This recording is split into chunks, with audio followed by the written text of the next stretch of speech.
Good morning. Can you please introduce yourself and tell us a little bit about your nonprofit origin story?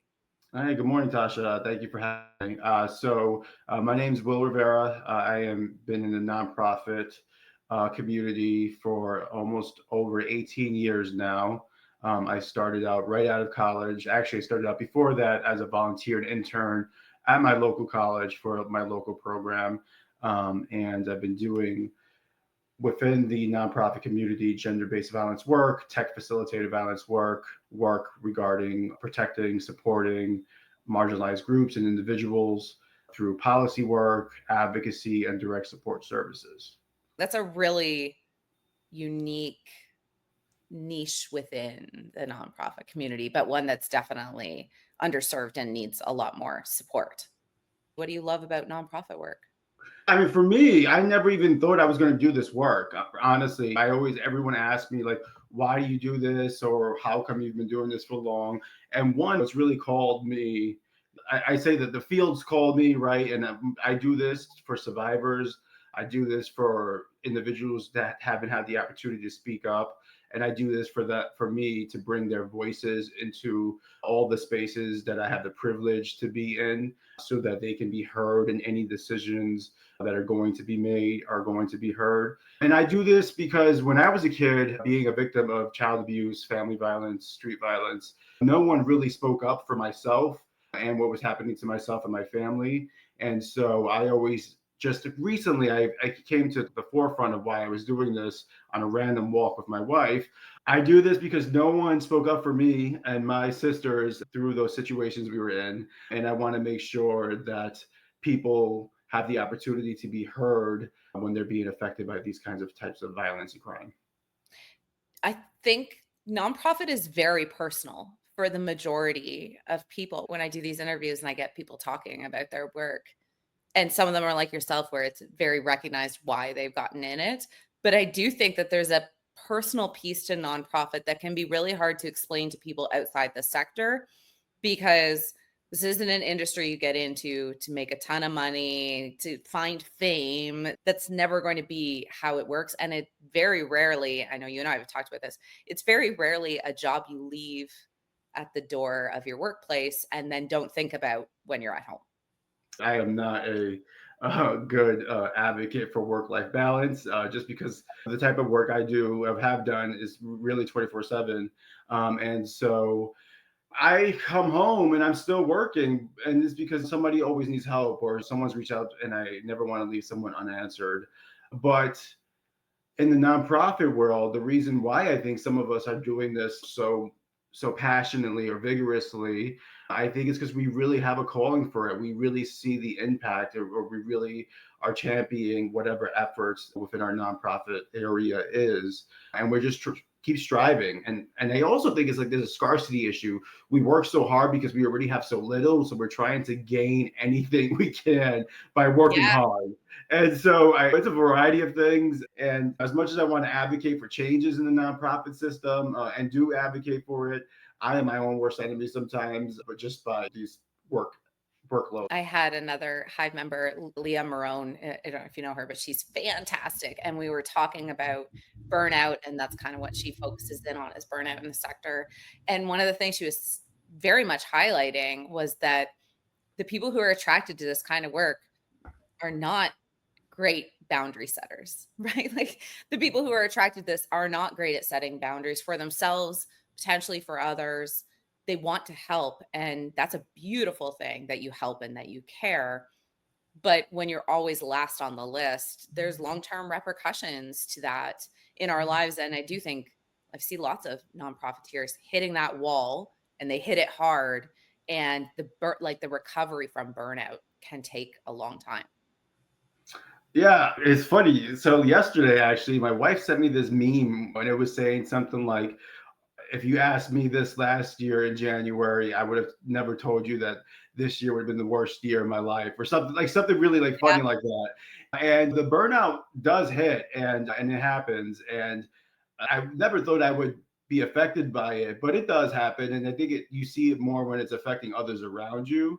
And for me, I always want to make sure that others that I'm leading or supporting or on my team, they're not working the same way I do, right? Because we're a different breed, right? Like we've done this for a very long time. There's other reasons why we do it so vigorously. And so I want to make sure others don't do it. And I know we're supposed to set examples by our own work style, but just sometimes in this nonprofit field, you just have to get it done while the opportunity's there. Yeah. Yeah, you hit on something really critical because there is a sense of urgency. I thought it was the statistic is 80% of nonprofits fail in the first 5 years. And there's no nonprofit so big, so well set up that there isn't an ongoing fear that money will run out, opportunities will disappear. And if you're a small nonprofit, which most of them are tiny, under $5 million budgets, that's the fear is very high on a regular basis. So, yeah, like you said, the opportunity presents itself is really hard to put that down and put that away. Yeah, absolutely. So then that's why you go to all the events, you do all the networking, you never say no, just in hopes that you don't have to really have this like scarcity mindset all the time or worrying about your budgets. Here, we're really worried about funding and just in my area of the field on the the federal and statewide levels. And so you're always trying to think of ways to be sustainable so that again, those that you're serving don't lose out on the opportunities for the services you're providing. Absolutely. And what do you see as some of the core challenges? I mean, we've talked about a few of them here, but in your work, I mean, you've held executive director level roles. What do you find are some of the biggest challenges that you've faced in your career? Professionally, my new thing is so I'm from the streets. I went to the C suite, and let's send me back to the streets because I think the C suites are not ready for me, and that's okay. I'd rather be out there advocating and supporting those who are affected. And so right now, I've really found a great place and looking for other places where they're allowing me to be my authentic self. I've been doing this for way too long to not be my authentic self and have to worry about what I'm wearing or how I speak or the tones that I'm speaking at. And if I can't do it the way that it represents me, then that space is not for me. The biggest challenges in this field that I'm seeing are wages, right? Wages for our direct level staff and advocating and making sure that our wages are impactful for them. Many in our fields in the nonprofit sector are eligible or receiving federal or statewide benefits. They are poverty level wages. And we really have to be better than this. And we have to advocate better for this and really break the system and all unify and take a stand against this. Because at the end of the day, we're all fighting for the same amount of money. And if we could come together and make an impact together and just take a stand, I really do think that could mean something. But, you know, in my career, I've gone through lots of things that have really impacted my career, primarily being diagnosed with Hodgkin's lymphoma. My first treatment was right before my daughter's first birthday. And that really changed my whole perspective in life, really thinking about I'm going to die tomorrow Yeah, and just thinking about what impact I left. And so thankfully, I've been given the opportunity to be healthy and to be well. But ever since that, I had a whole mind change, right? Like my mindset changed. And so I know I'm working hard today because tomorrow isn't granted.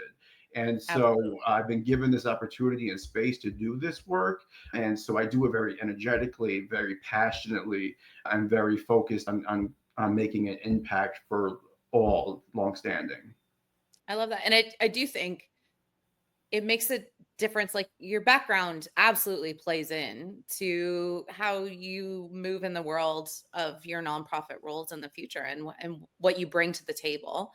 And I think for leadership within nonprofit, a lot of leaders are not given the tools and the support they need to succeed, which then goes down the line to their staff, to then the people that they're serving. It is a really challenging role and to be a nonprofit leader, and they can be the source of much frustration for the rest of their teams as well, or the source of much joy, right? For the rest of their teams as well. It's a big role with a lot of responsibilities, and then people above you that not everybody at a CEO level then has a board above them, even when they're small. And so I think nonprofits are in a really unique position with a lot of challenges that we don't see in the for profit sector. Yeah, absolutely. There are lots of different challenges for the for-profit sector versus nonprofits. And I also think it's an opportunity to really rethink, right? Like, why can't we look at things differently?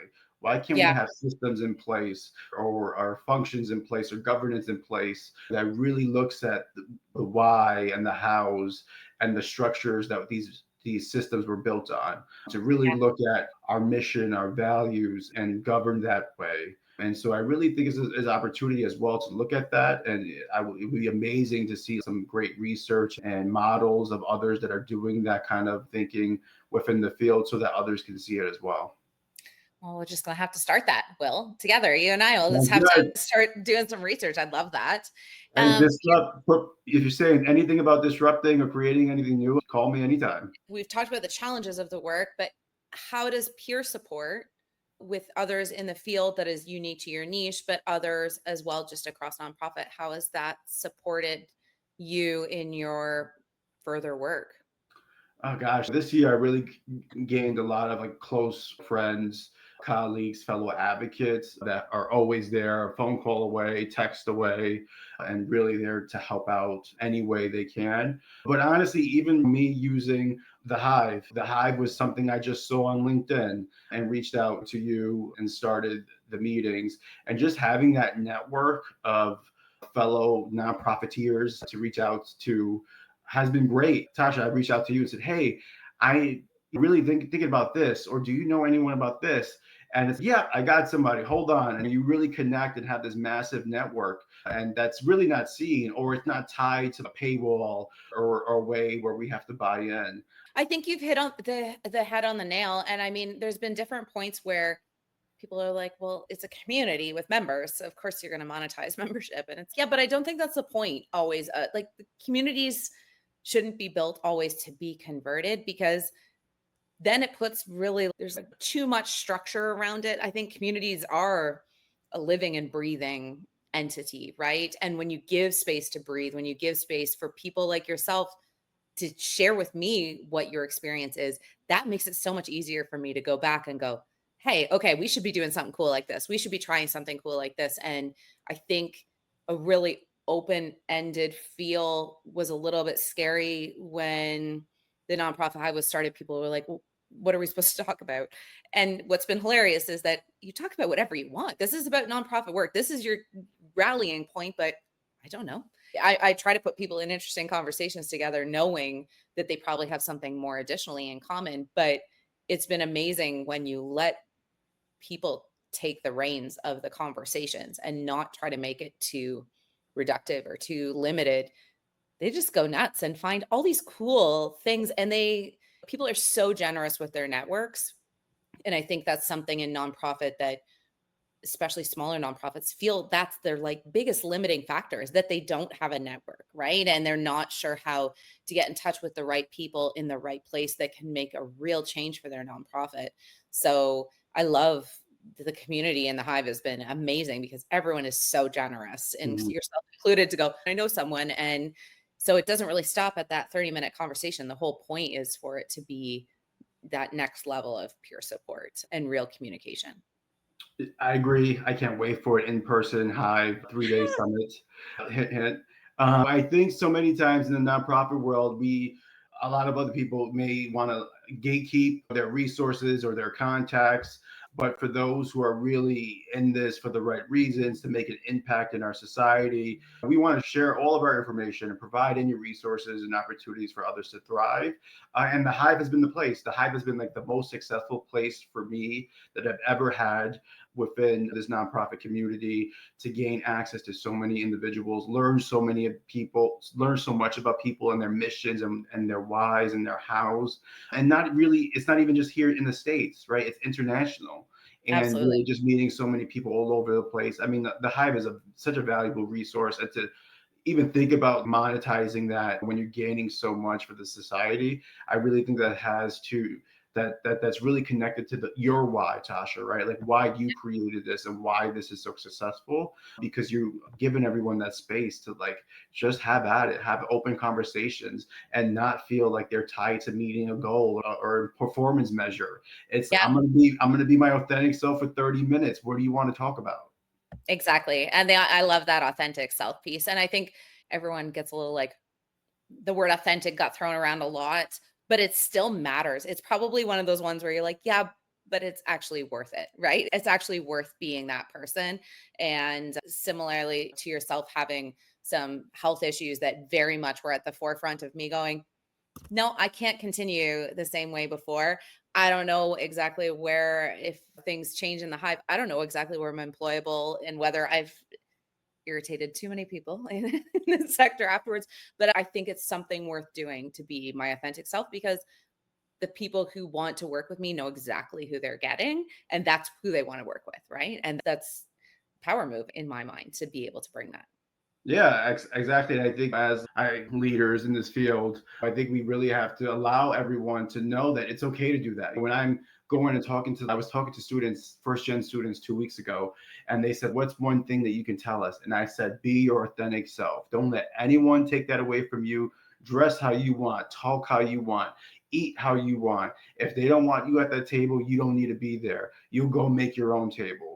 And there's people out there that will support you, because I think it's so important that when you say you want to have you be your authentic self, but you also have the opportunity to you have to have the opportunity to feel safe when doing that. And I totally understand that everyone has that and can't do that for financial reasons, safety reasons, a variety of reasons. And I wish that everyone can do that. And I hope that as leaders, we can continue to have these conversations, creating these safe and inclusive workspaces so that can happen. Absolutely. And how can people get in touch with you? Where are you headed next? Well, I'm all over the place, but so if you want to get in touch with me, I mean, LinkedIn is always the best place. Shoot me a DM, reach out to me. My LinkedIn is really nothing professional, really, for the most part. None of the fluff or scenarios. It's really just me being authentic and just posting it and moving on. If you don't like it, I mean, sorry, but that's who I am. no, that's great. Well, that's the exact same philosophy I'm taking. And it's not for everyone, but it's great. I appreciate you so much, Will. Super valued member of the community, the Hive community, and just excited to see what you're up to next because I think it's going to be brilliant. Yeah, absolutely. And I'm excited to see everything that the Hive and our fellow Hivers are going to be doing. Appreciate the opportunity.